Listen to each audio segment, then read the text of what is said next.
Hello, I wanted to show you the incubator we've been using. If you've been seeing some of the videos I've made of us candling our duck eggs, and just wanted to show you what we're using. It's nothing fancy. I built it out of some stuff I just had laying around. The only thing I really bought for it was the thermostat that keeps the temperature controlled, and that thermometer in there that tells us, well, it's a hygrometer too. It tells you the humidity and the temperature. So, anyways, this is just a Coleman cooler. Nothing special. My fiance's dad, he works at a glass shop, so he cut me a piece of the plexiglass that you see right here. I just cut a hole out of the top and then bolted it down. And I put some of this weather stripping underneath of it when I bolted it down to keep the air out and everything.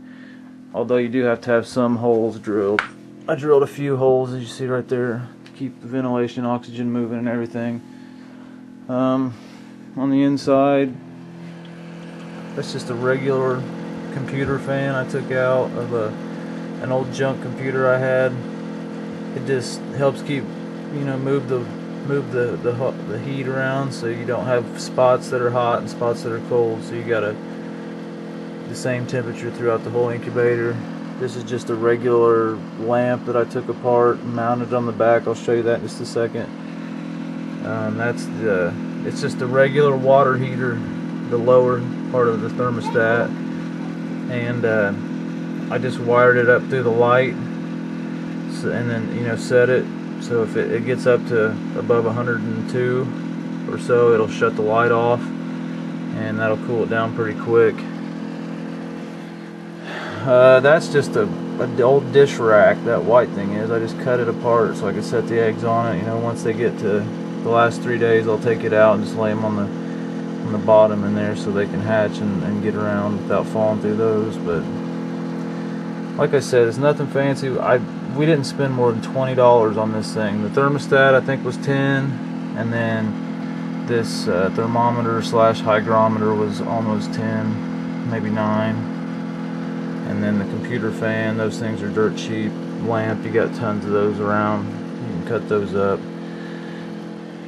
Just know your wiring a little bit.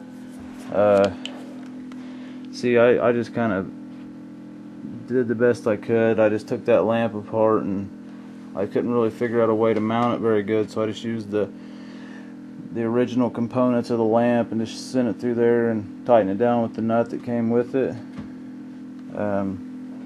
For these computer fans, they're a 12-volt DC, so you'll have to use, what I used was just an old, as you can see right here, it's an old cell phone charger. You have to check on it, it'll say 12-volt DC on it.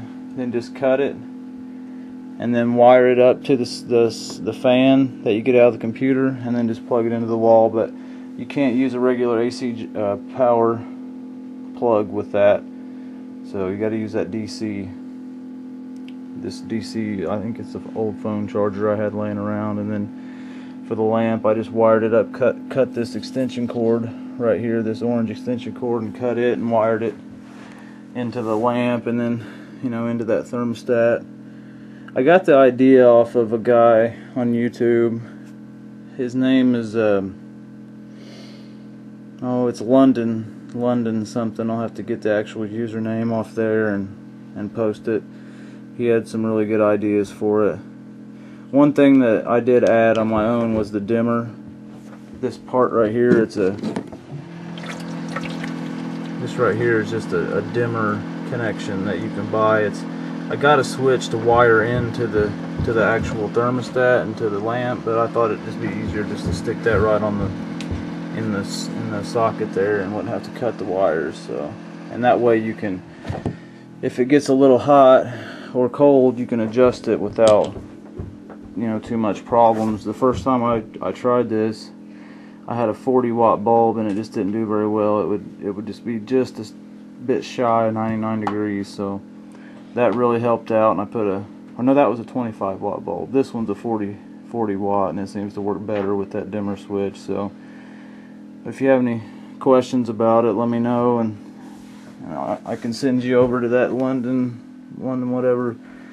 whatever's channel, and he's got some really cool stuff on there about solar panels and stuff also. But he's also got the wiring diagram, how to wire it and everything like that. It's nothing complex or anything. If you know anything about wiring, it's not rocket science by any means. So alright, I just wanted to let you guys see what we're using to incubate. Like I said, if you got any questions or anything, let me know. It's just a cheap and easy way to get the job done. So alright, have a good one.